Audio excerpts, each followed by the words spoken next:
الحمد لله والصلاة والسلام على رسول الله سيدنا محمد وعلى آله وصحبه ومن A great night, special night tonight. We have a great guest with us, a special and dear scholar from the UK. We all see him on YouTube. Today he is live with us, blood and flesh. Alhamdulillah, brother Hamza Tzortzis. The lecture will be about atheism and the scientific method. Anything that's related to that, inshallah, he might basically even go further and broader. So I'd like to welcome Brother Hamza, inshallah. And we'll start the lecture. We'll do like 45 minutes. And afterwards we can take some questions with Allah Ta'ala. Again, this event is organized by the I3 Institute in cooperation with Anatolia Masjid here in this specific building. Alhamdulillah. Barakallahu feekum, and without further ado, I'll let Brother Hamza, inshallah, go ahead. Bismillah ar-Rahman ar-Rahim. Bismillah ar-Rahman ar-Rahim. إن الحمد لله والصلاة والسلام على رسول الله. السلام عليكم ورحمة الله وبركاته. وعليكم السلام ورحمة الله. It's good seeing you all here. MashaAllah, tabarakallah, very nice big mosque, Turkish mosque. Alhamdulillah. Any Turks in the audience? Only one, two. Merhaba, nasılsınız? Çok güzel. Basically, I was told to give this talk about a few hours ago, so we drove from Guelph, and it was an interesting journey. I slept most of it, alhamdulillah, and a bit jet lagged.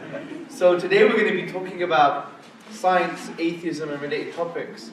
And I think this is a very important topic for everybody, whether you're young, old, an aspiring parent, a current parent, a future parent, because these ideas are affecting the hearts and minds of Muslims, especially in the West. Because in the West, we have this idea of scientific rationalism. Now this doesn't mean science is a bad thing. Science is a beautiful thing. Science is something that Allah subhanahu wa ta'ala has given us. It is part of His rahmah, part of His mercy. However, this kind of excessive, fundamentalist scientific rationalism is an approach that basically says that science is the only way to form conclusions about the world and reality. In essence, it's like a form of scientism, which, as I just said, is basically saying science is the only method to use, the only way to use to form conclusions about the world and reality. And therefore, when this is instilled in the hearts and mind of human beings and Muslims, they have the wrong worldview. They have the wrong lenses in which they see the world. So we want to clarify this matter. And I'm going to do it in a way that doesn't refer to any Muslims, but refers to Western academics. Because the interesting thing about this whole fundamentalist scientific rationalism is that it's been popularized by some people. But the real knowledge, or the real academic reality, is that science is a limited, ever-changing method of thinking. And when we understand this properly, science can never deny revelation, can never deny prophethood, and can never deny the existence of Allah subhanahu wa ta'ala.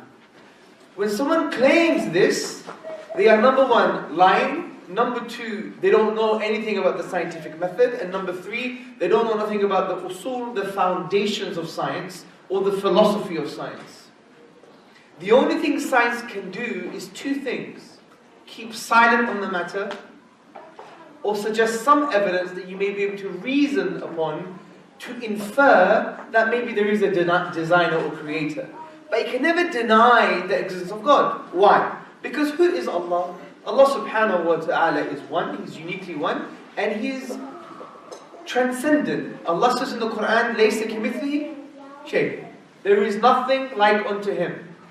If I made this bottle, I don't become the bottle. I am different from the bottle. Likewise, Allah subhanahu wa ta'ala created the universe. He is not part of the universe. He is distinct and disjoint from the universe. But yet, He is closer to us than our jugular vein via His knowledge. Now, from this perspective, science can't deny that truth, because it's outside of the universe, outside of the kind of physical cosmos, the physical reality. And science can only deal with physical things. And that's why science can never deny the existence of God. And for someone to claim such a thing, they are lying, irrational, know nothing about science. So I just want to quickly just summarize some aspects of the scientific method so you guys understand what science is. Science comes from the Latin word scientia, which means knowledge. And there's a very good summary of the scientific method by the famous philosopher Bertrand Russell. He said, science is the attempt to discover, by means of observation and reasoning based upon it, particularly you have observations of the physical world, and then you reason upon those observations to see if there's any connections between them. Essentially, science is understanding the connections between physical objects. Okay? Now, a lot of this material has been taken from my postgrad course in philosophy, and I've been doing a specialist module on the philosophy of science, so I'm not making this up. Now, the first point is that science focuses on the physical world, so it can only address questions concerning things that can relate to physical reality. For example, asking a scientist this question, where is the soul? What is the soul? What is meaning? These questions are outside of the scientific method. Outside of the scientific method. Even questions referring to consciousness are outside of the scientific method. There was a famous paper that was written by Professor Thomas Nagel. It was called, I believe, I've read it, but I forgot the title. It was something like, what is it like for a bat to be a bat?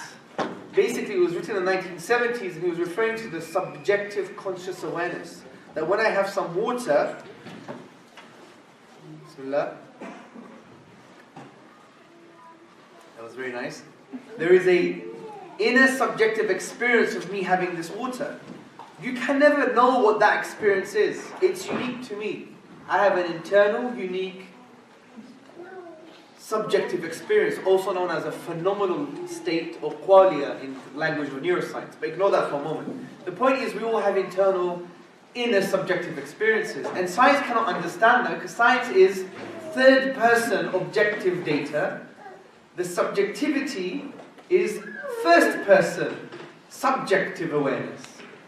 And therefore, science can never address this. If you were to understand all the neurochemical pathways in our brain, and you correlate it to the fact I'm drinking water, you will still never be able to find out what it's like for Hamza to drink water. So, science focuses on the physical world. And then he aims to explain the physical world. So science is a collective institution, wants to keep on doing lots of experiments on the physical world. Are you with me so far? Are you sure? Good. Now, not only does it aim to explain the physical world, and it focuses on the physical world, but it uses testable ideas or hypotheses to basically understand the physical world. And for a testable idea or hypothesis to be testable, it has to logically generate specific outcomes. I repeat, for an idea to be testable, or for a hypothesis to be testable, it must logically generate specific outcomes. For example, here's my hypothesis. What is the effect of coffee on Hamza Tzortzis when he's jet lagged? What is the effect of coffee on Hamza Tzortzis when he's jet lagged? There are three possibilities, three outcomes. Number one, there is an effect. Number two, there is no effect. Rather, there's two outcomes. There's three in a way, because it could be an increased effect in terms of it basically affects me positively that I wake up. It could decrease, it can have a decrease, a negative effect, it makes me more sleepy, or it has no effect. The point here is, for ideas or hypotheses to be testable, they must logically generate specific outcomes. And not only do you have the ideas and the hypotheses, but you have to do the evidence. You have to do the science. You have to do the work. Preferably by many different scientists, in different contexts, so you understand the reality even better. So that's science in a nutshell, the science. Now, what are the limitations? Now, there are a few limitations I want to talk about. Number one, science is limited to what they can observe. Number two, science is amoral. It doesn't mean science is like immoral. Amoral is something different, I'm going to explain. Number three, science can't test the personal, like the inner subjective realities, meaning, subjectivity.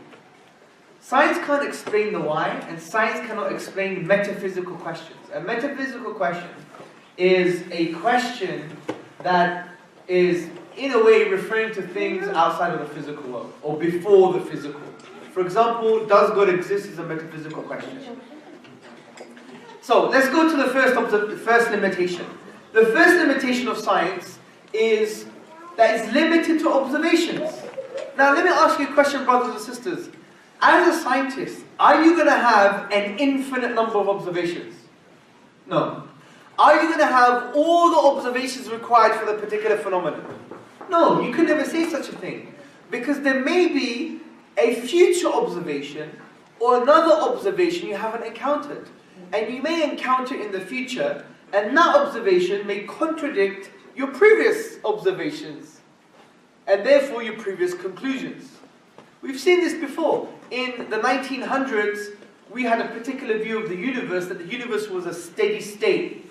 It was static, it had no beginning, no end. But now we know the universe is dynamic from that perspective. The universe is expanding. That changed because of more observations. That changed because of more observations. And those observations were understood because of new technology. So the point here is, you can never claim to have the total set of observations for a particular phenomenon. You may have another observation in the future that you haven't observed now that can contradict previous conclusions. Does this make sense? Good. So this is why even philosophers of science like Elliot Sober, in his essay called Empiricism, he says at any moment scientists are limited by the observations they have at hand. You also have other philosophers of science, Hugh Gulch Jr., in his Scientific Method in Brief, published by Cambridge, he said the most obvious limitation is that science will never observe, know, and explain everything about even science's own domain, the physical world. Also, science is amoral. What does this mean? This means that science cannot provide a basis, a foundation for morality. A foundation for morality. Because to use science as a foundation for morality, then morals cease to be objective and they cease to have any meaning. Because when we think of morals, we think morals are binding and objective. Not all of them. Sometimes we disagree. But generally speaking, there are some fundamentals like killing an innocent child. We all believe killing an innocent child is objectively morally wrong. And by objective, we mean it's outside of the limited opinion, outside of the limited mind, outside of the limited feelings, right? And emotions. So if that's the case, it requires some grounding. What is the source for this moral? What's the nature of this moral? And this is called moral ontology in the language of philosophy. But the point here is, science cannot provide a basis for objective morality. Why? Because what does science say? Science say we were just reared based upon certain biological conditions. If those biological conditions were different, our morals would be different.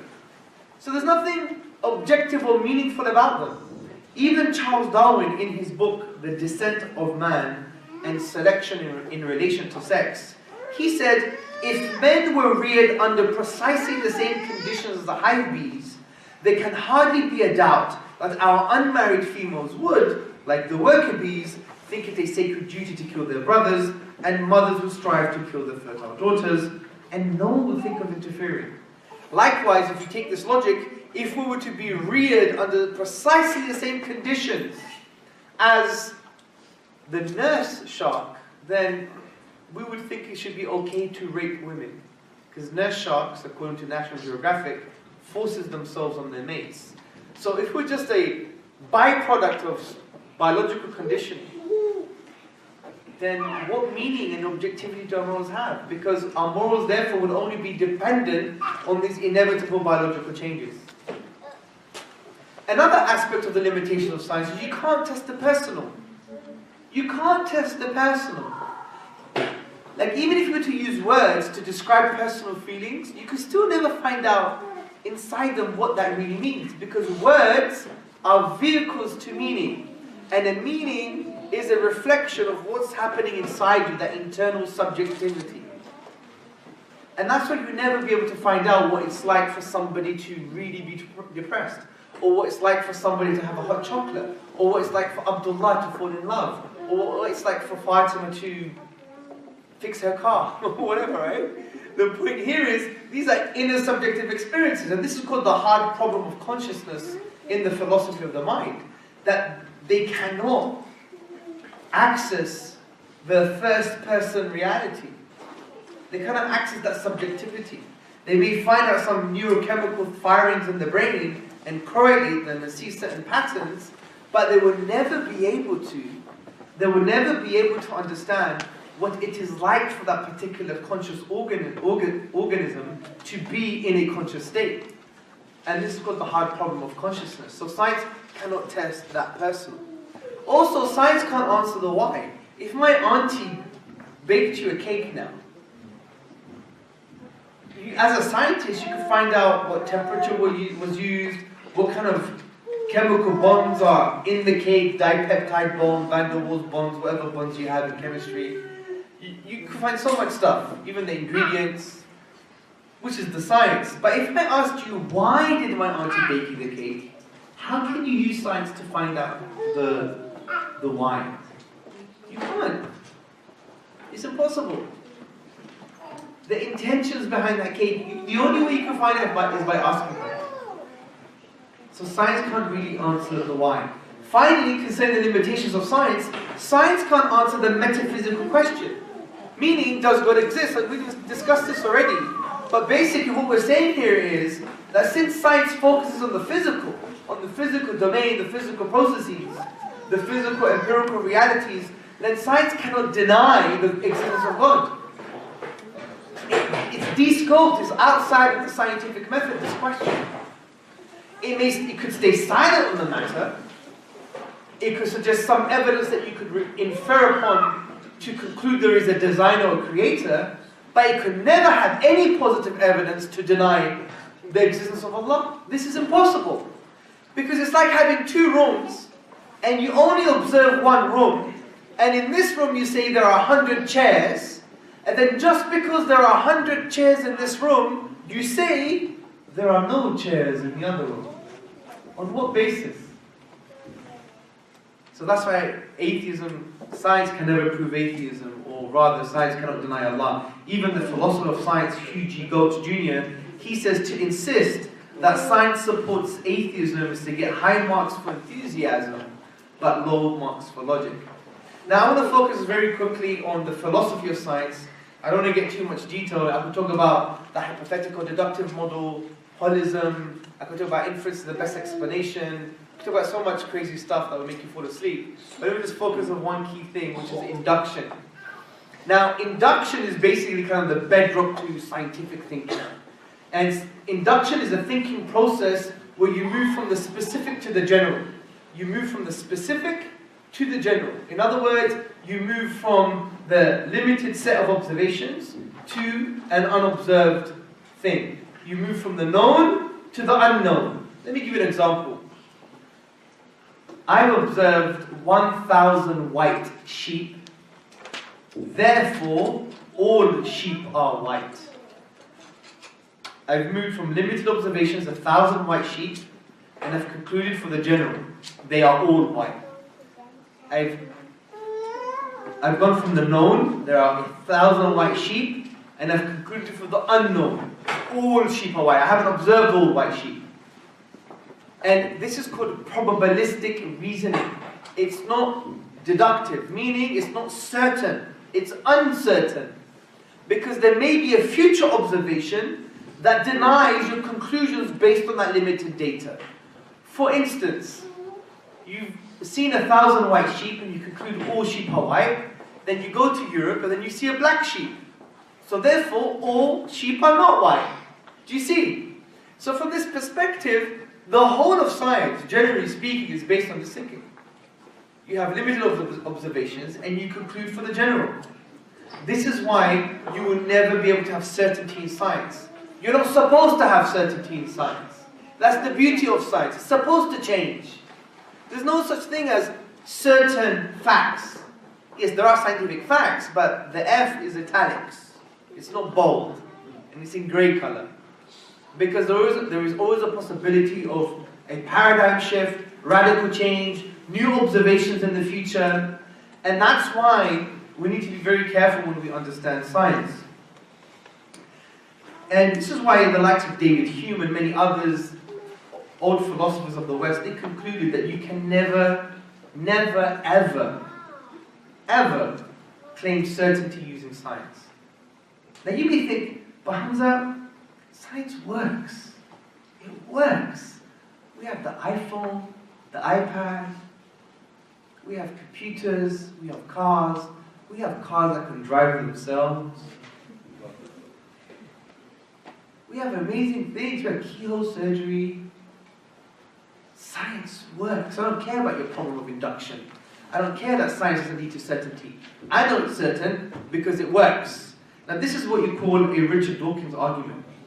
And Richard Dawkins is not very intelligent. By the way, scientists are embarrassed of him, by the way. He hasn't published one peer-reviewed journal. Do you know that? He hasn't published one peer-reviewed journal. His main piece of research was about the selfish gene, and that wasn't new knowledge. He borrowed it from someone else. And this is why there's a big danger of the popularization, how people popularize science, and what science really is. Like there was a really interesting cartoon which basically says, there's a guy reading a newspaper who's not a scientist, and he says, wow, that's the scientific evidence, it's proof, woohoo, right? But then the scientist, he reads it and says, what a load of rubbish. What was his methods? And they go to the source, the right paper, not the newspaper, but the academic paper that the newspaper referred to, and they say, there's some gaps here, there's some problems here, it's all speculative. And there's a difference between popular science and what should be really understood, and that's why the atheist movement latches onto the popularized culture, and they use it as almost like the gospel truth. They're very evangelical with this stuff. Now, Richard Dawkins was asked in a public lecture, well, how do you justify science? Because the whole problem of induction comes up. We may have a future observation that denies previous conclusions. And he basically said, science works. Science works, that's why it leads to certainty, that's why it's true. But that is wrong. This is a logical fallacy. And listen to me very carefully. Just because something works, it doesn't mean it's true. I repeat, just because something works, it doesn't mean it's true. This is well known in the philosophy of science. Well known. Let me give you an example, the idea of phlogiston. Phlogiston was a workable theory in the 1700s. Phlogiston was a workable theory in the 1700s. And phlogiston was this idea that in combustible objects, in objects that would burn, there was phlogiston within them. And when they burned, they released phlogisticated air. Now, in 1772, Dan Rutherford used this workable theory and he discovered the truth of nitrogen. He discovered nitrogen. But a few years after, they realized phlogiston was a load of rubbish. So what lesson does that teach us? It teaches us that you can get a truth from a workable theory that is actually false. So just because something works, it doesn't mean it's true. And that's what you have to understand. So that's not an argument to justify science. So these are the kind of main limitations we discussed, okay? So now we know we're in a position to understand that science does not lead to atheism.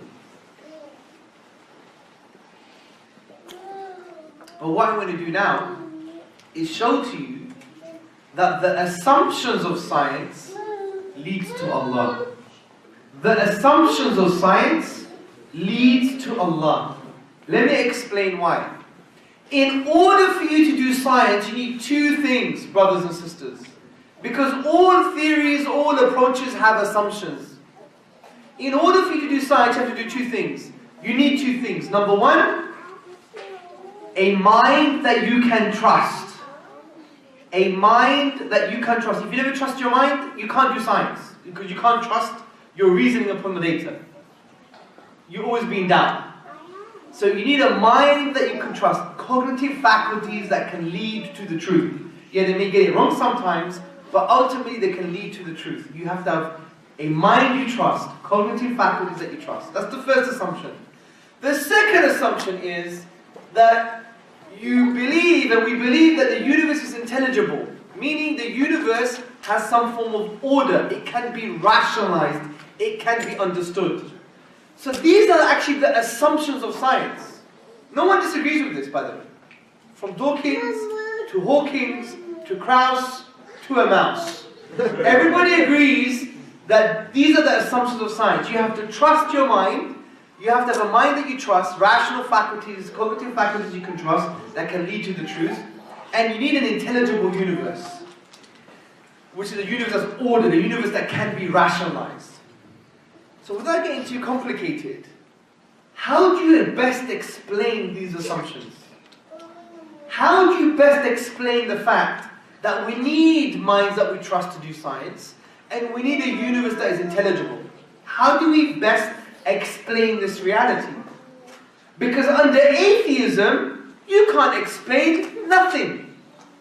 Because atheism usually adopts the worldview called naturalism, which basically says that there is no supernatural and everything can be explained by physical processes. So if there's no supernatural and everything can be explained by physical processes, then how can you justify these assumptions with naturalism, with atheism? You can't.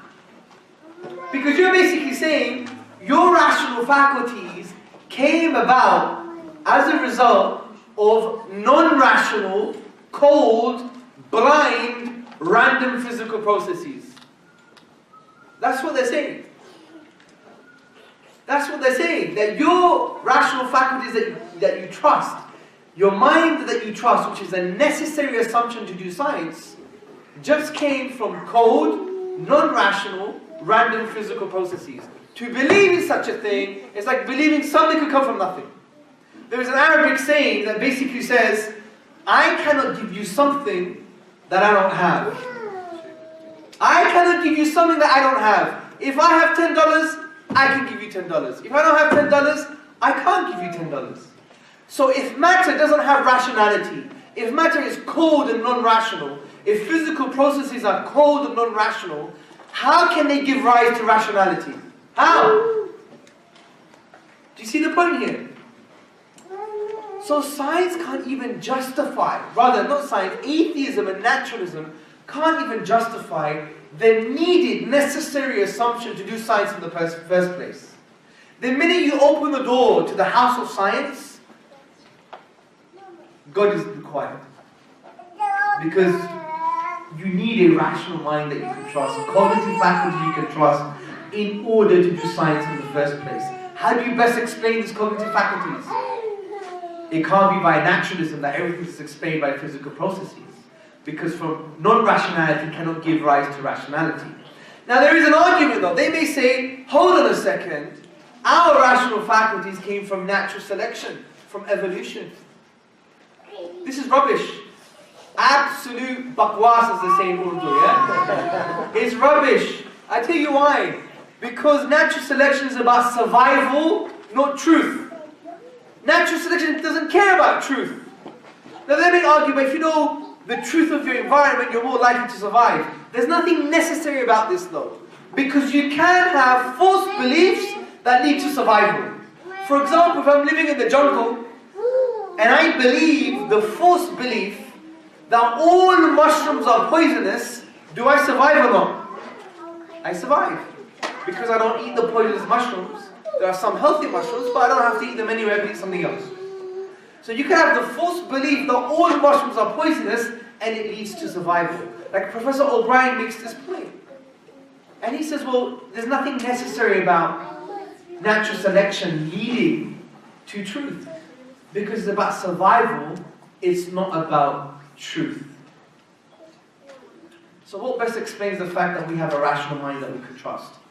What best explains this, brothers and sisters, is an all-wise, all-knowing being that created the universe with human beings who have a mind, who have minds that can lead to knowledge. And the beautiful thing about this is not any old knowledge. Allah has given us an aql, an intellect, that we can trust to observe the universe and the micro-universe within ourselves, and in themselves do they not see, in order to conclude that Allah exists and He deserves to be worshipped. So that's the interesting thing. Some neo-atheists, they use science to bash religion. But the minute you even do science, you require the assumption that you need to trust your own rational faculties in your mind, and that cannot be explained via atheism. It can only be explained by theism, by the existence of God. Make sense? Amazing, huh? So, how long has been speaking for? Half an hour, good. So I have no time. Yes, 15 more minutes. And we can take questions after if people want to either write it down if they'd like to, or they can stand up afterwards, inshallah. So moving on from this, we need to teach our children, our communities, these very kind of simple but basic arguments. But we need to understand this as well, that our deen is not just based on arguments. We believe in Islam that Allah subhanahu wa ta'ala has created a fitrah within us. A fitrah, an innate disposition. An innate disposition. There is an innate capacity that Allah subhanahu wa ta'ala has created within us that allows us to form the conclusion that Allah exists and He deserves to be worshipped. This is very important. And when you use Quran, when you use Sunnah, when you use your aql, reasoning, sound reasoning, when you have a spiritual experiences maybe, these act as trigger points to awaken the fitrah. This is why don't misunderstand the role of ayat in the Quran. When ayat refer to natural phenomena, do not think that they refer to science. They don't. We're superimposing stuff onto the Quran. The Quran is greater than science. Science is limited, it changes. So there are no scientific miracles. This is a ridiculous approach in the dawah. I would say it's one of the biggest bid'ah. I'm not joking. Because we've reduced the Quran to limited human knowledge. To limited human knowledge. How can you use something that changes to prove something that doesn't change? It doesn't make sense. The Quran is greater than this. So the ayat, when Allah says, for example, look at the camel and how it was created. Look at the sun and the moon and they are swimming. Yasbahuna, they're swimming in an orbit. These things are for everybody. The 7th century man, the 21st century man. For you to conclude that regardless of my scientific understanding of these phenomena, regardless of my limited scientific understanding of this phenomena, there still implies, you can still conclude that there must be a wisdom behind this and a creative power behind this. And that should lead you to understand that Allah deserves to be worshipped. And also these ayat are there to help you spiritually. Don't reduce the Quran to these abstract scientific notions. It's for the heart. When Allah says, you're a nutfa, nutfatin min maniyyin, you're a nutfa from a semen, you're a despised fluid. Allah doesn't want you to go to the embryology books and find out what the process is and try to change the language of the Quran just to try and make it fit to limited knowledge. This is rubbish. Allah is trying to say to us, reflect where you came from. You're a despised fluid. You came from semen. So be humble. Don't think that you were projected from your mother's womb with a suitcase and a tie and you think you're an adversary to Allah subhanahu wa ta'ala. Be humble. And you're not an individual, this neoliberal bakwas rubbish. You're individual. Meaning you're so dependent on other people. You were dependent on the physical causes that Allah created in order for you to be formed from this piece of despised mess. So understand, you must humble yourself. Because being arrogant is a barrier between you and Allah subhanahu wa ta'ala. It's a barrier to divine mercy, rahmah and love. So reflect. You were a despised fluid, so humble yourself. Understand that we're part of this interconnected family of different physical and spiritual causes. Humble yourself. Who are you? Think about this. This should be on your Facebook profile. The despised mess, not your Photoshop pictures with your diamond hijabs and diamond beards. Right? Honestly, this is serious stuff. This is how we should approach the book of Allah subhanahu wa ta'ala. And when Allah says you are an alaqa, which also means a blood clot or a leech or a worm and many other meanings, Allah's not supposed to, He's not telling us to find out the physical detail, Because he wants to address the 7th century man and the 51st century man, for all people. So the Quran is very multi-layered and multi-leveled from that perspective. So look at the deeper meanings. For example, maybe we're leeches in our mother's womb. Allah also means a worm or a leech. Maybe we're a leech. What's a leech? It's a parasite. It drains the resources of its host. If I put a leech on my hand, it'll be sucking my blood and it'll roll over. I won't gain anything. The leech gains everything. Likewise, the baby is very similar. If you study how babies are formed, you see that it drains the mother's, it raids her blood, it drains her resources. So maybe Allah is saying you are a parasite in your mother's womb. You are a parasite. She willingly and peacefully and willfully gave up her resources and her energy for 9 months and even after that much more just for you to be alive. So humble yourself and be loving to your mother. And understand that you are dependent on her, and ultimately she and you and everything else is dependent on Allah subhanahu wa ta'ala. This is a far more profound way of looking at the book of Allah subhanahu wa ta'ala. So, we have fitrah. It's an innate disposition. And don't forget, we have the pre-temporal timeless covenant with Allah subhanahu wa ta'ala. When Allah asked the progeny of Adam alayhi salam, who is your Lord? Am I not your Lord? And we said, of course. So the role of the fitrah is that, as you know in the hadith of Sahih Muslim, the Prophet sallallahu alayhi wa sallam said that every child is born in a state of fitrah, but his parents basically change him. There's a socialization effect that deviates the fitrah, that changes the fitrah. Our job is to preserve the fitrah of our children. And when you use Quran, Sunnah, experiences, even sound aql, sound reasoning, all of these things awaken the fitrah in order to understand Allah exists and He deserves to be worshipped. So let us summarize what we discussed today. Number one, we discussed the limitations of science, the philosophy of science. It doesn't lead to certainty. It can't deny God's existence. Science doesn't lead to atheism. Even if it works, it doesn't mean it's true. And we discussed the fact that actually a key assumption of science is that you have to trust your rational faculties that they lead to the truth. What best explains that? Naturalism, atheism, or theism? We already explained that it can't be naturalism or atheism or natural selection, and it's theism. The minute you do science, you assume something that requires God's existence, that is best explained by God's existence. And then we ended by talking about the Quran and how to approach it, focusing on the ayat and focusing on the fitrah. So hopefully this has planted seeds in your heart and mind to take this further. And this is why this shouldn't be a case of that you have a spiritual insulin, spiritual diabetes rather. So you come here and this is your spiritual insulin and you put it in your body and you feel great. After you walk out the masjid, it's the same. The aim of these type of talks is to plant the seed in your heart and mind so you can continue further. So you can do your own learning, research, understanding, discussions, speak to your ulama, join I3, you know. Is that a shameless plug? or did I say it right? Was it right spelling? My tajweed bad, yeah? I3, yeah? Okay, no problem. So, may Allah bless you all. Keep united. Use this masjid, wallahi. This is going to be crushing on you on the Day of Judgment. I know I'm tired, so my defenses are down.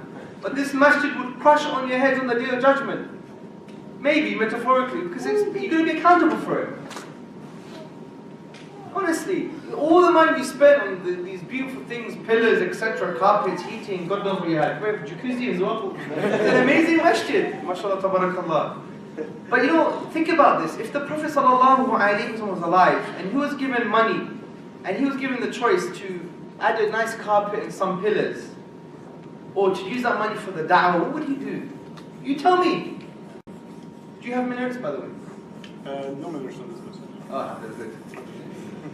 So you know sometimes we build domes and minarets. It's a waste of money.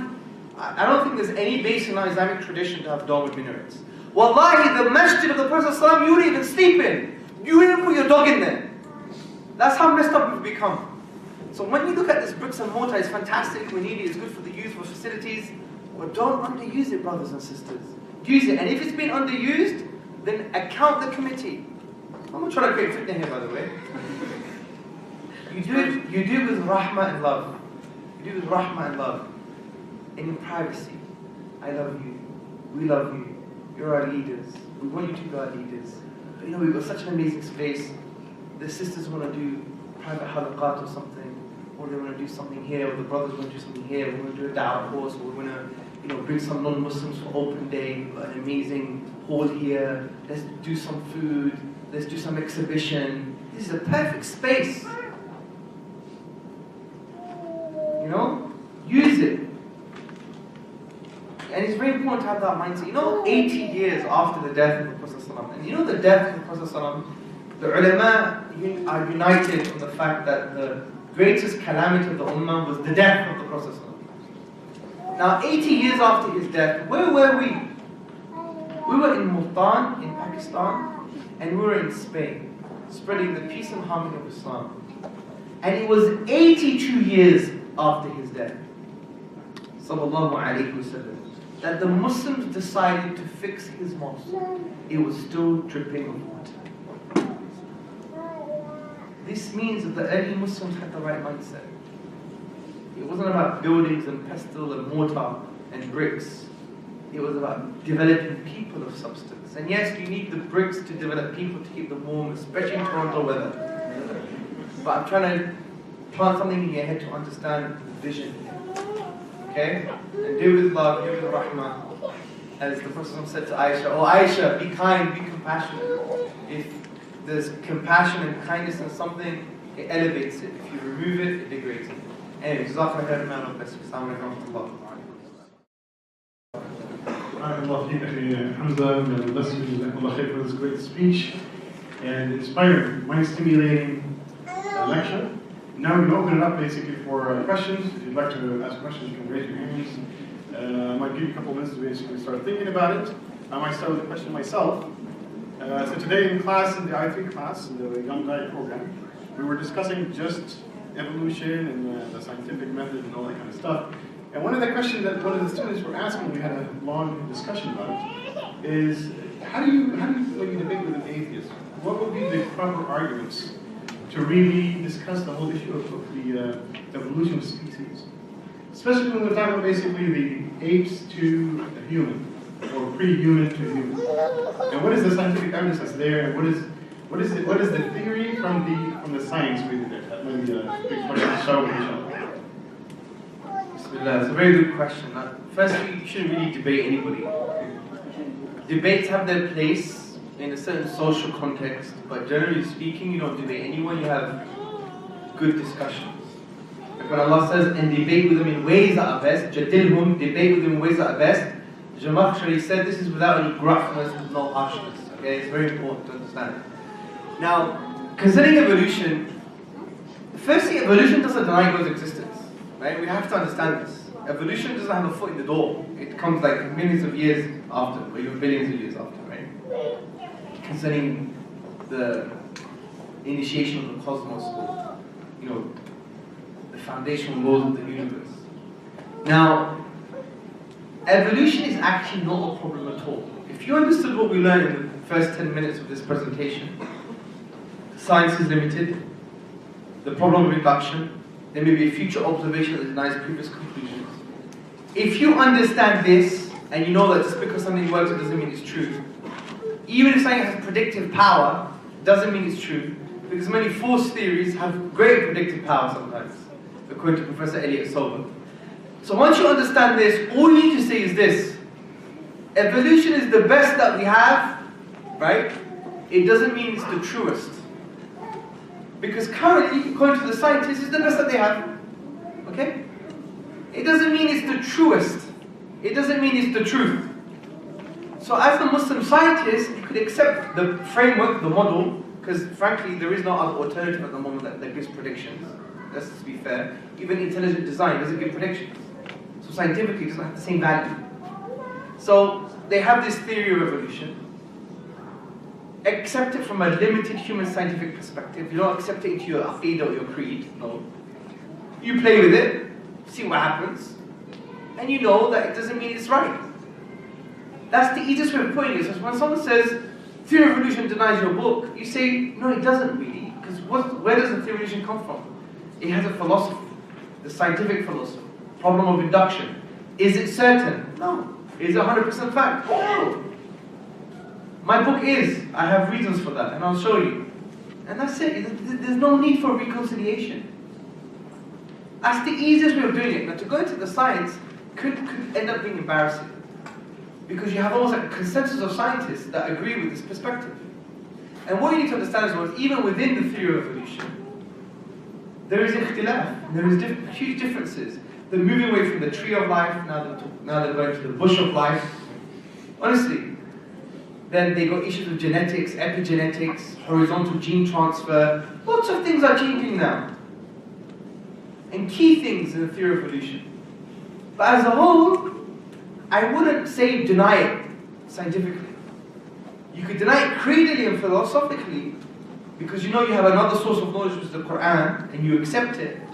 But from a practical perspective, you say, yeah, I agree it's the best that we have, but it's not true though, but it's the best that we have. And that deals with all the arguments. You don't have to debate it. Then you can talk about Allah in His book. It's actually that simple. Remember, Allah is Al-Hakim, the wise. He has the totality of wisdom and of knowledge. We have the particular fragmentary pieces of knowledge. In other words, Allah has the picture, we have the pixel. And science is the pixel. And sometimes we get it wrong.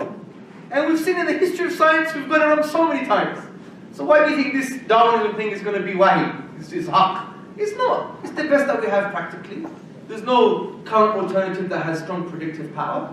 Accept it from a scientific paradigm, from the pixel. But don't bring it into your aqidah or creed. You don't, because it's dhanni anyway. It's dhanni, it's speculative. So yeah, I accept the theory of evolution is the best that we have in science. But it may not be the truest. But by the way, forget about that, sir. Let's talk about God. We've got good evidence He exists and He deserves worship. I've got good evidence that this Prophet, Muhammad ﷺ, is His final Prophet. And I've got good evidence concerning this Quran. And that's it. It becomes a non-issue. And when you do that, then people are fine. It's just a non-issue. We only make it an issue because we think that the science is the gospel truth. It's never going to change. It's haq. And therefore we have to reconcile. You don't need to reconcile something dhanni with something that is certain. You don't need to do that. So just accept it for what it is. Scientific method, it changes. Evolution is evolving. You get the point? So anybody wants to ask some questions, you can put your hands up, inshallah. Tafadhal. Stand up please and speak up as loud as you can. His name's Osman, by the way. And he's a budding neuroscientist. So on the same question, just building on that question, would you say that our problem is not really with, because science changes, but do you think that we as Muslims don't deny data, we don't deny, for example, the existence of a certain species or a fossil at a certain time, but it's more of the interpretive tools that science uses. For example, naturalism, materialism. So science, as we as Muslims interpret things based on Quran and Sunnah, with the belief that Allah subhanahu wa ta'ala exists and miracles exist. But science comes from the presumption and the assumption that there is no such thing as miracles, and that we interpret things based on, everything has a material cause. And so do you think that sometimes, even if very hypothetically, it doesn't change evolution? Our problem is not with the data, but do you think it's more with the philosophical tools that they use to interpret it? So yeah, the question was basically very quickly for those who didn't hear it, is our problem, he's saying, is our problem as Muslims, is it more with the tools that underlie the scientific method as science, rather than the data, because the data is more of observations? It's a good question. Our problem is both in a way, because the data can change. The minute you think it's certain, it means that this is all the data you're going to have. So that's the problem. And yes, the problem is with the interpretive tools, because science has this thing called methodological naturalism, which basically says that you cannot bring in divine activity in any scientific conclusion. So, from the minute you open the door, you can't entertain the God question. So yeah, you're right. So we see things in a totally different way. Now, based on your question, you have to distinguish between evolution and the theory of evolution or Darwinism. They're two different things, technically. Evolution has got 6 different definitions. But generally speaking, evolution is about change. That's what it is. Change in biological organisms. This you can never deny. You deny this, you deny your aql. Yeah? Change in biological organisms. The theory of evolution is the mechanism that explains the change. We don't have a problem with evolution, we have a problem with the theory of evolution, which talks about other things like common ancestry and stuff like that. But evolution itself is just observed data. You see E. coli bacteria, and then they change. There's variation. There's genetic variation within that specific species. And that's it. There's nothing wrong with that, because we see variation amongst human beings. He's black, he's white, he's grey, he's yellow, he's Turkish, I'm Greek, that's evolved into a Pakistani. Okay? So there's all these things. So you're right, so we do question the interpretive tools, but not only just the interpretive tools, we question the underlying philosophy behind the whole framework. Because it says you can't have any God in it as a scientific explanation. Which I think Muslims don't really have a problem with anyway, per se. Because Muslims have been always understood the world as understanding the causes, which are just the manifestations of Allah's will. So it's never been a problem. The problem is that we were more humble. We said Allah knows best, this is our limited knowledge. It's the limited data, and we have a limited mind to try and understand the data, but Allah knows better. That's it. It's actually as simple as that, really. So it's not an issue, it's a non-issue. I think we made it an issue because we presumed, we traditionally in the Dawah stole stuff from the Christian apologetics, the Christian Dawah, and it affected, and I did this as well in the beginning. We all learned. And we just basically adopted the wrong approach. But it's not a problem at all. Not an issue in any shape or form. Alright, well, take the next question, inshallah. Any questions from the sister side? Can you please stand up, inshallah? Maybe you want to come closer? On that note, like how brother said that we as Muslims understand when we're studying these things that Allah subhanahu wa ta'ala has created things like that and it's in that natural order. But as a student and like sometimes you have that will as a Muslim student to sort of give that seed of thought in their heads that there is the creator. How can you do that in that situation without directly getting them into how we would talk to Muslims that we would say, oh, there is a God, and you have to believe it. You can't really say that in a university setting, it's not politically correct. Okay. Do you want to, as a Muslim, give them that seed of thought? How can you do that? Sure, we got the question. So the question, inshallah, is as a student of science in the university atmosphere, how would you basically introduce the idea of God to other non-Muslim students in such a class? Yeah, I think the problem is the question. We shouldn't assume that it's politically incorrect to talk about God on campus. It's supposed to be freedom of speech, man. The whole point is you're supposed to have discussions on campus. Don't ever get a complex from this. We need to be leaders as an ummah, as a community, and say to them, isn't it interesting the minute we do science we have certain assumptions? One of them is we trust our minds. You can't use atheism to explain that. You can only use theism. Isn't that interesting? Like, oh, really? Yeah. Put that in your scientific pipe for smoking. Yeah? So be assertive. We should jump out of these complexes that we have. Honestly. I mean, even in my postgraduate course, we have seminar sessions and we have these discussions all the time. Yes, I can't be assertive to the point where I want to refute them and eat them up, yeah? I have to be careful because I'll get chucked out. Yeah, but you can still plant the seed. Still tell them. I remember I even raised this question, well, how do you best explain the fact that you trust your rational faculties in absence of God?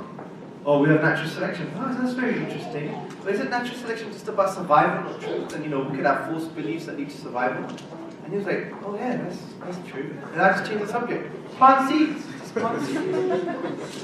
Just plant seeds. That's all you need to do. So there's nothing PC about it. At your uni, do you have an MSA? Join the MSA. Do the work. I mean, I remember I went to McMaster before. I've been to, what's the other one? York. I've been to York as well. This was years ago though. What was the other one? I've been Viceland, yeah? I've been there, but it's before you guys go probably still getting happy at that time, yeah. Not you, Chef, of course, yeah. So, yeah, just join your MSA, do the work, do a dawah course. I 3 have a dawah course. Just empower yourself. You know, make sure that you leave a legacy on campus. Not only talk about a God's existence, that's just the beginning. To talk about the main factor, which is your whole life is to worship Allah. Teach people this. Because it'd be a huge disservice to your brothers and sisters in humanity if you don't deliver that message to them in the best way that you can. There's many ways of doing it. Allah says that who is better in speech than the one who calls to Allah, does righteous deeds and says I am one of the Muslims. This is a really great dawah strategy for you guys in Toronto. So you call to Allah, you do the good deeds, and you link the deeds to the fact that you're a Muslim. You say you're one of the Muslims. So just do that. Just have a strategy for each MSA to focus on that in a compassionate and intelligent way. Your life is about worshipping Allah subhanahu wa ta'ala. Not to worship your ego, yourself, or society. And you have to do this. Otherwise, how are you going to be empowered? You have to come together. Have to come together as an ummah. Our strength is in unity. Our strength is in unity. Because if you're divided and disunited on even very small petty things that are beyond you guys anyway, scholastic discussions that have nothing to do with you, just unite and accept differences and have bigger goals in mind, which is calling people to Tawheed, to the oneness of Allah subhanahu wa ta'ala. Barakallah feek. The khutbah yesterday was about unity in the community. Exactly the same point. May Allah bless you. Barakallah feek. We'll take a question here first, inshallah, for the ayat. Stand up, please, so we can hear you better. So my question is about when it comes to hadith, especially non-mutawatir hadith, that contradict with science. Should we deal with them the same way we deal with the Quran, or should we make that the fact that they contradict with science a way to judge the authenticity of it? Okay, very good question. So now he's bringing the hadith here with hadith al-ahad. Hadith al-ahad, he's saying if it contradicts science, the non-definite hadith in terms of narration, if it contradicts science, what should we do? This is a very good question. Now, I'm only going to tell you what my chef told me. So this is not from me, and it's what I remember, and I may be wrong. So don't quote me, okay? Basically, in al-hadith, you have a science called matan criticism. It's the criticism of the text itself. Because you may have an isnad, you may have a chain of narration that is fine, and that can potentially lead to sahih hadith, but the problem could be within the text itself. And this is a very, very deep science.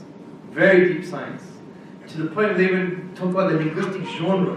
There are some hadith that are narrated by, I think, 18 companions, and it's all fine, but it was suspended or rejected based upon the fact that the language is not in line with the corpus, with the general linguistic genre of the Prophet ﷺ, right? It's very deep science, and this is classical, by the way. This is part of our early tradition. Now, there is one of the conditions that if the matan denies, for example, known historical facts, then you know it's not a sahih hadith.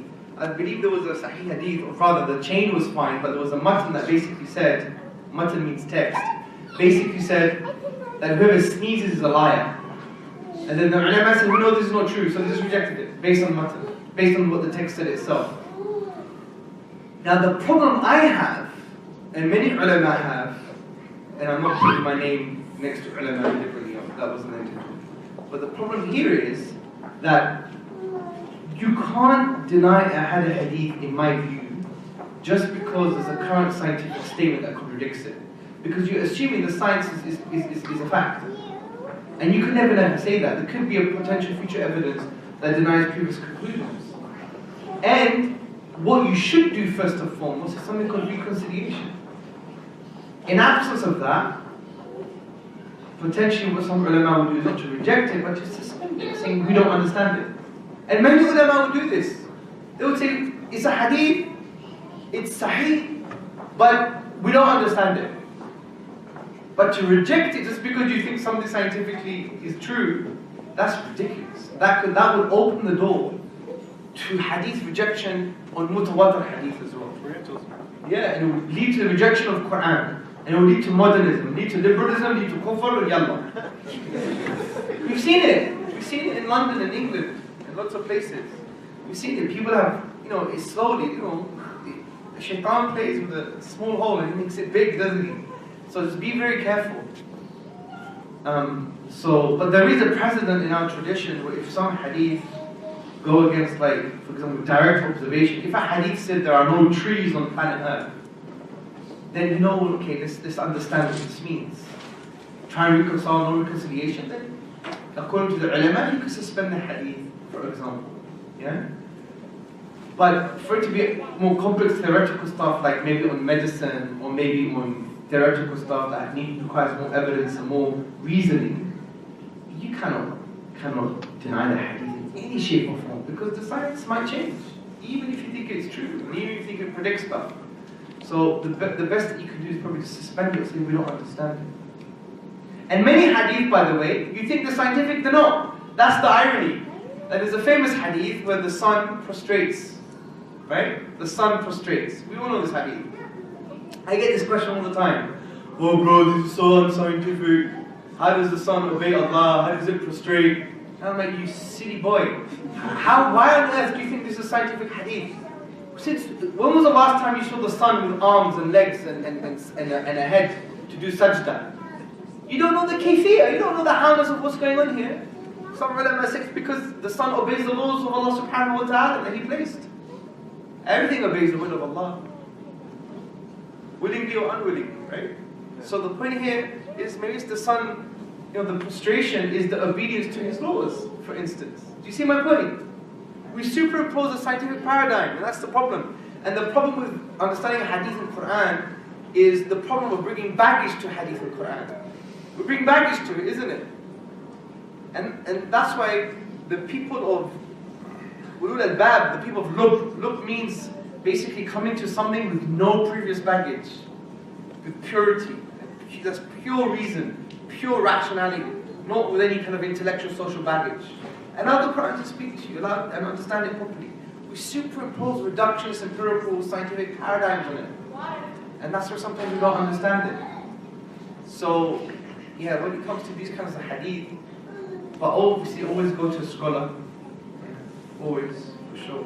Because of some hadith we thought were unscientific, and after a few years we thought, oh my god, this makes sense. There's a hadith that basically says that there is, I think it's an ابدا, check this out, that there is an ocean underneath hot rock on earth. There's an ocean underneath fire or hot rock. Is that scientific, bro? But you know what they find recently? That there is an ocean bigger than the oceans on earth underneath the hot crust. Do you believe that? It's phenomenal, isn't it? I'm not saying that's what the hadith refers to. I'm not doing that correlation. No. But it's interesting. So I'm trying to say to you, I'm just trying to show the point that science changes. And science changes sometimes to the point that embarrasses the way we've approached the Quran. Sometimes we say Quran proves the Big Bang, the heavens and earth, we close them asunder. And indeed we're expanding it, right? This is not the Big Bang. How do you know? What model of the Big Bang? Let's not read the magazines. Because Big Bang has certain data, right? Background radiation, all of this stuff. There are about 20 competing models, or there are many models to explain that data. And they disagree with each other, those models. Quantum fluctuation model, oscillating model, the Friedman, the 93 model, this model, that model. Crazy stuff, right? So, which model are you talking about? Do you see? About the expansion of the universe. Even just last year, some cosmologists said, actually, the universe is not expanding anymore. Now, we gave the meaning to that ayah. In that ayah, tradition just meant the universe is big. That's what it meant. I think it was Ibn Abbas, he said the universe is vast and Allah has provided rizq in the universe. That's it. Do you see my point? We superimpose stuff on the book of Allah subhanahu wa ta'ala. We need to be very careful. And we deify science. We've made science the God. It's not. It's the pixel. Allah has the picture. And that's, if we approach it that way, we'll always be cool. Bring, bring any contention, any scientist. Khalas, no problem. I did this once in Hyde Park. I stood up, started talking about something. I was, oh, the Quran says science thing is wrong. This science thing in the Quran is wrong. I said, so what? I said, what's science based upon? Induction. Does induction lead to certainty? No. Can you have a future observation that contradicts previous conclusions? Yes. So relax. Everyone started laughing at him. And he agreed. Do you see my point? And Allah knows best. Since you mentioned, I guess, quantum fluctuations, I do have a question myself now, since we discussed it also a couple of days ago. Stephen Hawking basically wrote a whole book trying to prove that basically the universe can come out of nothing, which is a total absurdity from the Muslim mind perspective and intellectual. Talking about basically quantum laws of physics with quantum vacuum leading to the existence of the universe. What do you say about this? How do you advise people to approach it? Yeah, I mean, it's all about definitions. You just need to ask them what you mean by nothing. Because usually it means something. Like Lawrence Krauss wrote a book on the universe from nothing, and his nothing is something. He always says nothing is very unstable. Because his definition of something, of nothing, is the absence of time and space. But in physics, the absence of time and space, you still have some kind of quantum reality. A sea of fluctuating energy. What we mean by nothing is absence of anything, no thing. So his nothing is quite funny. He's changing the linguistic, he's playing linguistic gymnastics. His nothing is like saying, you know what, I had dinner last night and it was nothing. Yeah. So ask them what they mean by nothing. And secondly, what I remember about Stephen Hawking's approach was that you still needed gravity in order for the universe to emerge. Now this was a quantum type of gravity, but they don't not understand gravity anyway. All this stuff is theoretical rubbish. It's speculative. They just it just gives them money for books. If you go to original research, they would say themselves, this is speculative. We don't have enough empirical evidence to justify this. So don't even take it seriously. Honestly, use that book for a doormat. Yeah? Not that we should do that to books here. We should respect books, but I'm using mubalagha, hyperbole, just to raise the point. It's not serious stuff. Even Lawrence Krauss said, this is tentative, plausible. We don't have enough empirical evidence to justify my conclusion. So don't worry. So he presumes gravity. But gravity only works if you have physical objects. Because gravity is the force of attraction between two physical things. And I know quantum gravity is a little bit different, but you still need stuff there, even if it's energy. So his nothing is not nothing, per se. Do you see? And that's what we just, have to be a bit more critical. I remember once when the Higgs boson was discovered. It was a particle that made up the Higgs field. And they used to call it the God particle. So in the popular magazines, the God particle was found. I got emails saying, my iman is low, bro. They found the God particle. And I'm like, you know what the Higgs boson was? It was a particle that was found that made up the Higgs field. The Higgs field was switched on in the early universe to give particles mass, apart from the photon. What's very interesting is, it took them a long time to find it. So they called it the goddamn particle. But because of how the media works, they shortened it to the God particle. So it had nothing to do with God. It was called the goddamn particle because they couldn't find it. Yeah, and what Muslims, we read on the newspaper and think, oh my God, what's happened? Because we've deified, it's like a conceptualization shirk. It's like the shirk of ideas. Like you've made this, you made the media into the sources of your wahi. You made these magazines the sources of your revelation. And then now you think revelation has to catch up? Well, find out what they said first. Go straight to the paper and you see it's usually always speculative.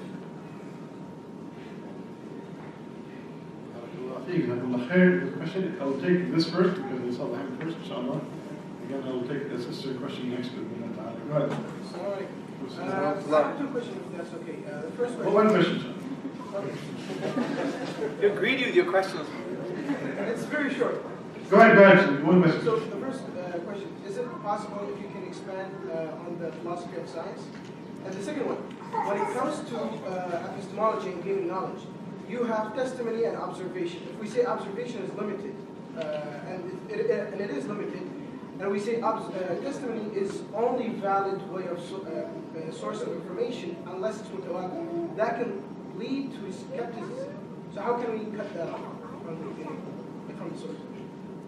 Barakallahu. So which one do you want to take? I'll take the testimony. I need to understand your question first. So you're saying observation can be limited, and testimony is only accepted as certainty if it's mutawatir. And you're saying that may lead to skepticism. No, I'm saying like observation is limited. Yes. Because like Yes, I explained. agreed. And I'm saying testimony, if we want to take testimony as a certain way of gaining information, we're gonna have to take mutawatir testimony. Yes. I don't know how to say that. That's what I'm saying. It's called recurrent reporting. Yeah, and Yeah, so correct. that if somebody wants to be like a skeptic, he would use that point of view to say, oh, but unless it is something mutawatir, then we can say that this is 100% true or certain. Yeah, I personally disagree with it. I think you can have knowledge outside of the mutawatir tradition. It depends how you define knowledge. Remember, there's levels of certainty. You have ilm al-yaqeen, haqq al-yaqeen, ayn al-yaqeen. You have different levels of certainty. The certainty of knowledge, the certainty of seeing things, the certainty of it being the truth because by virtue of its own existence. Yeah. So, these are grey areas as well because there is no difference of opinion on what is mutawatir in the first place. Was it 3, 5 chains, 6 chains? So, look, the point here is, when it comes to these things, don't expect, an angel coming down from the clouds and saying, I'm telling you Allah exists. It doesn't work that way. The problem is when you expect too much from human knowledge. That's the problem. We have limited tools, and with those limited tools, we can form good conclusions. That's how you should see it. And these are things to wake up what is already self-evidently true, which is the fitrah. Now, for you to now conclude skepticism is the right way, is the necessary conclusion from what you've just said, those skeptics are ridiculous. Because skepticism is actually a very self-defeating philosophy. Because skepticism says that there is no truth. Oh yeah? What about that statement? Is it true that there is no truth? So the minute they accept that statement, then they can't be skeptics anymore. They have to accept that there is no truth, and it's true. But you just said that there is no truth. But you have to believe it's true that there is no truth. Do you see my point? Also, if there were skeptics about the laws of physics, they could never build a building. You can be skeptical about the laws of physics, easily in philosophy. But if you did that all the time, you'd have nothing. You wouldn't move forward. You just stay in your home, do nothing. So skepticism is impractical and it's self-defeating. So I don't think that, and let me tell you something, it's all psychological. The minute somebody becomes skeptical because of theology and God's existence is the minute it has nothing to do with philosophy. Listen to me, bro. This guy needs therapy. This guy needs love. He needs coffee. He needs food. He needs shawarma. He needs a connection with you. Because if he's using skepticism excessively to deny God, then it's an emotional problem. You got him, bro. He's there, convinced, he's close. Because for all of his life, he uses rationality, common sense, normal reason, cause and effect, inferences. He uses all of that stuff for banking, for law, for his life, for getting married, for getting divorced, for having children, for buying clothes, for studying, for passing his exams, for driving in the car, for fixing his car. He uses all of these normal rational laws. But the minute God comes into question, well, we don't know, man. It's all skeptical. So he's got one yardstick for all of his life and everything, and another yardstick for God. What does that expose about this? That's why sometimes ikhwan and akhawat, brothers and sisters, don't think that it's always using reasoning. From experience, you realize, I'll stop here. I'm going to buy him a drink. I'm going to connect with him. Halal, of course. No, well, you can have a pint of milk, right? Kind of milk in the coffee shop. So, do you see my point, Chef? And then you see, when they get like that, then you should just throw some sakina, say, we've got him intellectually. You don't want to expose that, because you don't want to break his ego too much, and you want to remain humble. Just change the subject side and say, okay, I think I've planted the seed. Let's have some dinner, man. Let's connect. And then you see that, and you see that building trust is sometimes more important than even telling people about Islam. Wallahi, if you told someone, I don't know, that would be the best da'wah you can give them.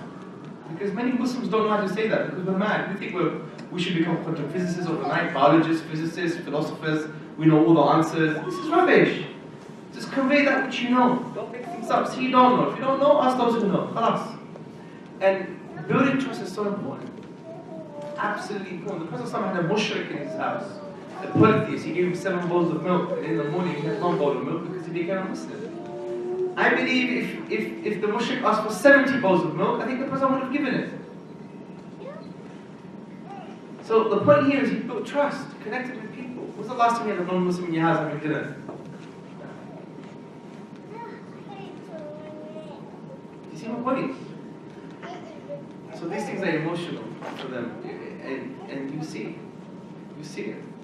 And that's why sometimes, even in the philosophy of the mind, they would even deny that we have an internal conscious awareness, just for their materialism to be sound. They're called eliminative materialists. They come up with absurdities, honestly, just for their worldview to remain the worldview. And not just that, even in science or philosophy, they will do things what I call God replacements. For example, the multiverse, infinite number of eternal universes, powerful, that can create other universes. Doesn't sound like God to me, man. Yeah? Qul huwa Allahu ahad right here. Or even in philosophy of the mind, they have this theory called panpsychism, that consciousness is everywhere. It created other consciousness. It's eternal. It's fundamental. Again, it's like a God replacement. And that's because of the lenses of their work. The secular academia wants to deny God. That's part of its project. And it's implied in its project. And I think it's changing now. Definitely. Before they rejected all metaphysics. Now it's creeping back in. And they may have to accept it at some point. And they will, but you just have to, every generation has its struggles. And our generational struggle is reviving our classical scholarship and contemporizing in a way that we understand. Because we're standing on the shoulders of giants. Al-Ghazali and others. You just need to contemporize their stuff. Al-Ghazali had good cosmological argument. He had a good spiritual argument as well. Al-Ghazali's later arguments were probably better. Meaning experience Quran and Sunnah, experience the teachings, and that would be enough. His one key proof for prophethood was that if you take all the hadith, 1,000 hadith, apply them, everything those hadiths say will come true in your life. In the experiential aspect of Islam. You even have Ibn Taymiyyah, who wrote his thesis essentially on the problem of evil, dealing with why is there suffering in the world? Why is there suffering in the world? And he said, because Allah is wise and everything is in line with a good, wise purpose. So we have lots of ulama that we're standing on their shoulders. And we need to humbly just contemporize what they said and maybe refine it a bit. So I'm just saying this to show that we're not alone. We have this tradition. We just have to revise it. I forgot the other question. Okay, we'll take one more question. Yes. So 2 more questions. There was a sister who raised her hand first. Anybody wants to go from the sisters? Go ahead, Rebecca. Okay, so my question is around, atheism is relatively easier to debunk. But what about when you approach people that do believe in God? So God exists, so the concept of deism that he doesn't exactly have. He exists, but he's not... The absentee landlord. Yeah, he's not because, I don't know, there's not that sense of perception of God really, intervening in life. How do you explain, how do you debunk deism?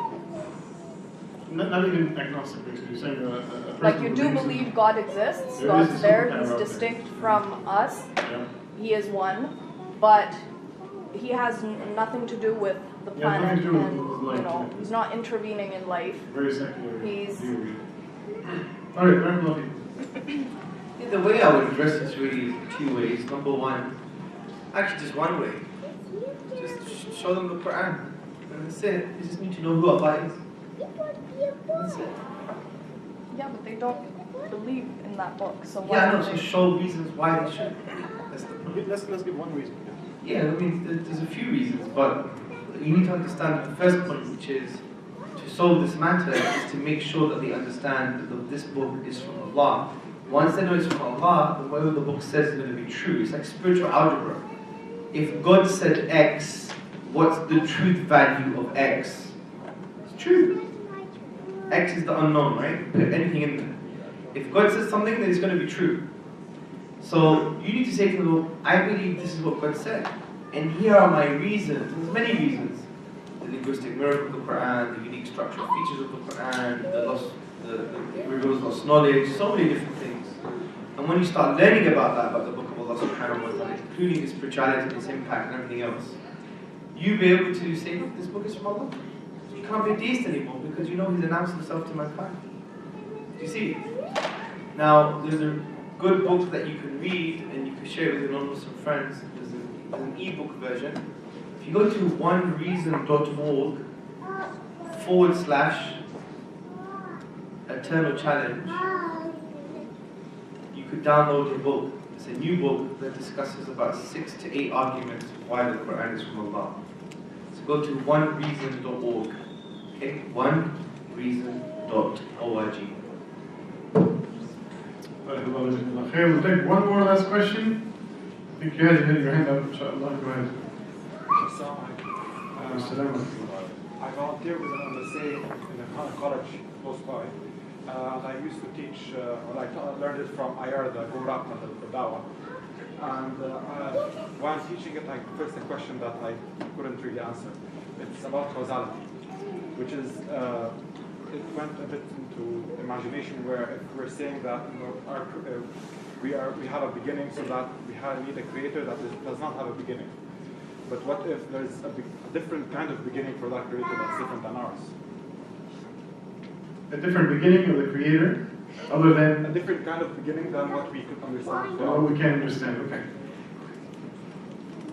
This is what I call the fallacy of the phantom option. It's the fallacy of the ghost option. Because, you know, that reasoning implies you could say anything. What if, bro, that you're not really asking me a question about causality? What if you're not really here, I'll just make you up? What if, bro, that, you know, you're just a ghost? What if, bro, that you're just an alien from Mars that's been designed as a human, that's trying to manipulate my mind? What if, bro? That's how I reply to stupid questions. Because think about the question, bro. What if there's a different type of beginning? He's basically saying nothing. What do you mean by different type of beginning? I don't know, it could be different. Okay. Maybe you're different. Yeah. Do you see my point? Some things shouldn't even be responded to. So we think we have to answer everything. Like one atheist said to me once, what was God doing for eternity before He created us? I'm like, what kind of stupid question is that? I said, you didn't know me for 35 years. You just met me now. Just because you didn't know what I was doing for 35 years doesn't mean I didn't exist. Do you see my point? And he said, oh yeah, but I know you more than I know the Creator. No, you don't. You just met me. God, He's given His names and attributes. You never know my attributes. Yeah? You see, so some people just say, just tell them to shush. So if you think it's a valid question, good. When you wake up from your intellectual coma, let me know. Because some people are intellectually comatose. They're walking, but they're automatons. They're automatic biological robots. You just don't think. There's a different kind of beginning. What does that mean? I don't know. It's like saying nothing is something. What does a different type of beginning mean? Because you're still implying a beginning. Whether it's different or not is irrelevant. Because the difference maybe applies on the how it began. So you're still referring to the beginning, still back to the same question. You can't have an infinite regress of thoughts. Just break down the words and analyze. It's like when people say, oh, if God's so powerful, can He create a stone He can't move? And I just say to people, yeah, He can create a stone He can't move and He can move it. Stupid questions require stupid answers. Because you know the question, can God create a stone He can't move? It's not actually a contention against Islam or God. Because what He's saying, it's a paradox. It's a meaningless statement. He might as well have said that to you in Chinese. Because what He's saying is, an all-powerful being is now not an all-powerful being. Because can God, who's all-powerful, create a stone that He can't move? Can He be not all-powerful? But in the sentence you require Him to be powerful. And then you're negating Him by saying He's not powerful. You It's a contradiction. It doesn't make any sense. It's an oxymoron. It's like saying, can you have a square triangle? Wait a minute, a square is 4 sides, a triangle is 3 sides. You can't have a square triangle, man. So by definition, Allah is all-powerful. So whatever He does is in line with that. That's the point. It's just simple. Do you see my point? So just say to them, if you don't know what you mean, then you can't raise it as an option. Because intellectually, you have to have something that's substantial. You can't say, what if there's a different beginning? And you can say, what if there's a different beginning? What if there's a different beginning? You can make things up, right? You can just make things up, then you would have no conversations. Tell them to be rational. It's the most rational approach to the situation. Even if you say there's a different beginning, maybe you're referring to there's a different how things begin, you still imply a beginning. If that's the case, that can't be the case because you'll have an infinite regress of causes, which is impossible. So therefore there must be an eternal cause. Jazakumullah khair, may Allah bless you and bless all this effort, inshaAllah. This was the last question, inshaAllah. Should we take one more? Go on. Go ahead, because you raise your hand before. Go ahead. So the question was about the Quran. How can you A little bit louder, inshallah. Sorry? A little bit louder, inshallah. Yeah. So my question was about the Quran. How can you prove for Christians who went far from their religion because of the contradictions in the Bible? How can we prove for them that the Quran is unchangeable and it's a miracle and it's not like the Bible? So how can you prove basically the Quran is a miracle and unchangeable? Onereason.org. Just download it on your phone. Do it right now. I can do it now. I know Shaitan plays with us. If we don't do it now, you won't get it. Go to onereason.org and download the book. And you have all the answers. Very well written. It goes through preservation of the Quran. It goes through linguistic miracle. It goes through the structural miracle. It goes through the coherence. It goes through its relevancy. It goes through the fact that it reveals us knowledge. It goes through the impact of the Quran. It goes through the spirituality of the Quran. It goes through God's existence. You got everything there.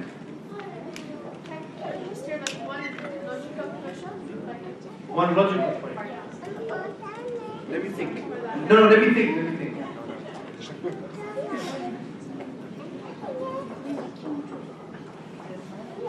Okay. So one interesting point about the Quran is that every single chapter in the Quran has a unique structure in the way that it has been structured thematically. And you don't need to know anything about the Arabic language to appreciate this. You could just read it in English and you know there are themes, so it's structured in a thematic way. Now what's interesting is that if you take one chapter, you can analyze its structure. For example, Surah Al-Baqarah. That's the largest chapter in the Quran. It was revealed over a 9-year period, specifically for 2 years.